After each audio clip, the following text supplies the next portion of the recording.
Now on the APEC VIP hotline, cutting-edge training for the serious athlete, apecgo.com. Joining us now, Robert E. Lee head football coach Darrell Piske. How you doing, Coach? Well, I'm doing good. Always better to come out with the bigger number on your side, so it makes for a better weekend. Well, congratulations on win number one for the Robert E. Lee Red Raiders and win number one for you as the head coach at Robert E. Lee, 23-7 over Texas High. Tell me how you did it.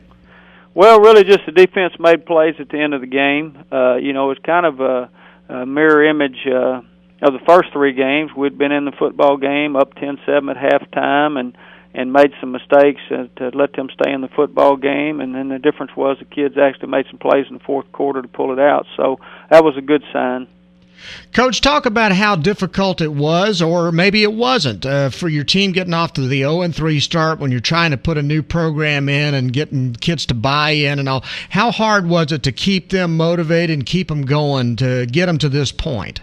Well, really, this group's done a good job of keeping their heads up, keeping plugging and showing up every week, And after the first 2 weeks, we talked to them about offensively, we're playing good enough to win games. And then, of course, John Tyler game, our defense stepped it up and has been improving every week. So, now they saw that they could actually play defense good enough to win a game. And then, we haven't been making the plays at the end of the game during the third and fourth quarter to deserve to win the football game. So now they've come along and they've actually made plays in the third and fourth quarter to win the game. So, this group's a good group of kids, and just understanding that they can put all the pieces together and be a really good football team is encouraging. They showed a little emotion after the game. That's one thing I think we've been lacking is just emotion. A lot of times when you've been losing, you get into that mindset where you get comfortable just getting you a varsity uniform, playing a game, and losing's okay. And we've got to get in our mind that losing's not okay, and we got to do everything in our power to make sure we don't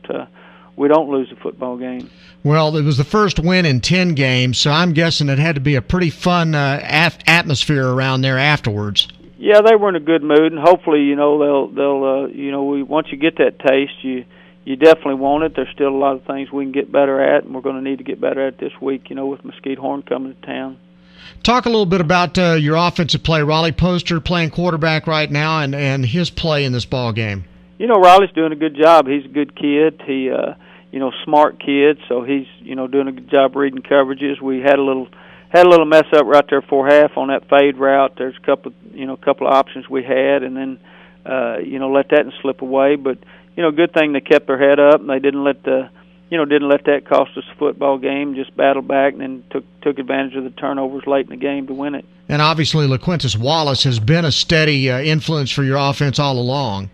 Well, LaQuintus getting better every week. He ran downhill last week, the week of the John Tyler game. I think he tried to do too much and wanted to dance and go around everybody. But this week he had 20 carries for 100-something yards. But it wasn't the same yardage that he's had in the past. But it's a big deal if he'll continue to run downhill. Then late in the third quarter and during the fourth quarter, those guys will really get tired of tackling because he's pretty hard to bring down. And then you got to play Jordan Richardson. I don't know how much he's played up till now, but I know he got hurt in the spring or in the August drills. It was the spring that he got hurt, right? Yeah, it was our college night. He broke his fibula that night. So how's he now health-wise? He's getting better and better. It's hard for some kids to mentally overcome that injury, and he got more reps this week than he got the week before.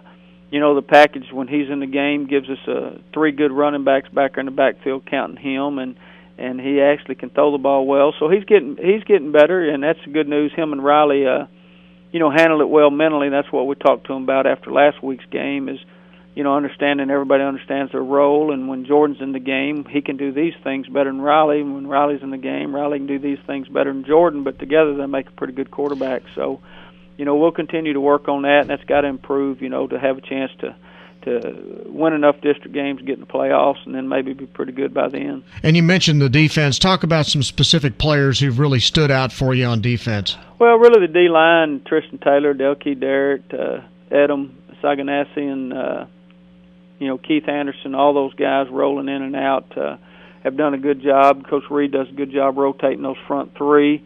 Linebacker play, of course, C.J. Thompson's gotten better every week. Got a little Sean Matthews and Roderick Gaines at that will linebacker that's starting to get better and better, a little sophomore and junior, so they're getting better. And, of course, moving Spencer Board to that outside backer opposite of Deontay Walker. Spencer's made a lot of plays, and Deontay, of course, has been making plays. So they're getting better. Those 4 linebackers pretty key. The front guys have caused destruction all year. It's just a matter of those linebackers getting good enough to clean it up. What do you know about Mesquite Horn? I know they're really good. Coach Webb's done a great job. I don't know how long he's been there, but you can tell they've been in the weight room. They're huge. Offensively, they're not complicated, but they're good at what they do. Use a little sniffer back, move him around, and run the football. Quarterback does a good job and throws the ball, well enough to keep you honest.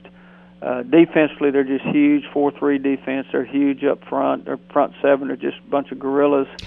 And so, we're going to have to get a body on a body and run downhill and be patient. And, of course, we're going to have to execute play-action pass. What do you see as being the keys to victory then when it's all said and done?